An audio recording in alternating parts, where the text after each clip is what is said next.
جان سرکار علیہ السلام کے قدمین شریفین پر نچھاور کر کے بتلا دیا کہ ناموس رسالت ہی ہماری زندگی کی حقیقت ہے اور اصل ہے. یہی ہماری ابتدا ہے، یہی ہماری انتہا ہے. ذرا سوچئے ناظرین، اس وقت انگریزوں کا دور ہے، غلامی کا طوق ہمارے گلے میں تھا، لیکن غیرت اور حمیت کا معاملہ کیا تھا کہ غلامی کا طوق ہونے کے باوجود بھی ناموس رسالت صلی اللہ علیہ وآلہ وسلم پر مسلمانوں نے کوئی کمپرومائز نہیں کیا تھا، کوئی کمپرومائز نہیں کیا تھا، جبکہ اس وقت ہندوؤں کا اور انگریزوں کا نیکسس تھا.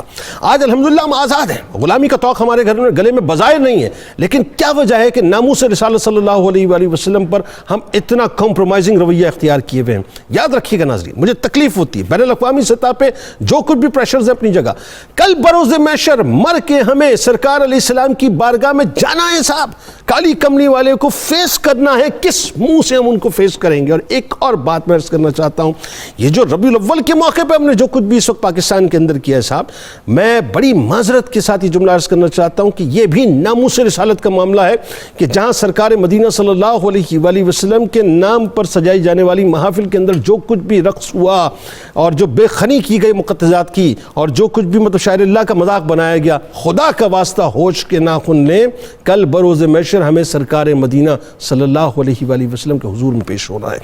کتاب الشفا، شدید غصے کو دور کرنے کا عمل.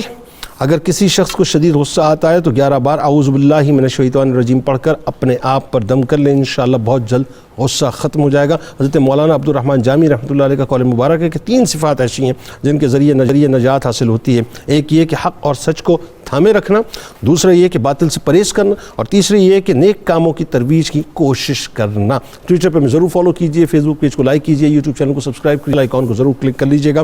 آپ وہاں موجود ہیں، یہاں موجود ہیں، مل کے نعرہ لگاتے ہیں. اس دعا اس امید اس یقین کے ساتھ اجازت دیں کہ لا یؤمن احدکم حتی اکون احب الیہ من والدہ وولدہ والناس اجمعین. اللہ تعالیٰ آپ کا، ہمارا، ہم سب کا، پاکستان کا اور امت مسلمہ کا حامی و ناصر و آمین. پاکستان کا مطلب کیا؟ لا الہ الا اللہ محمد رسول اللہ صلی اللہ علیہ وسلم.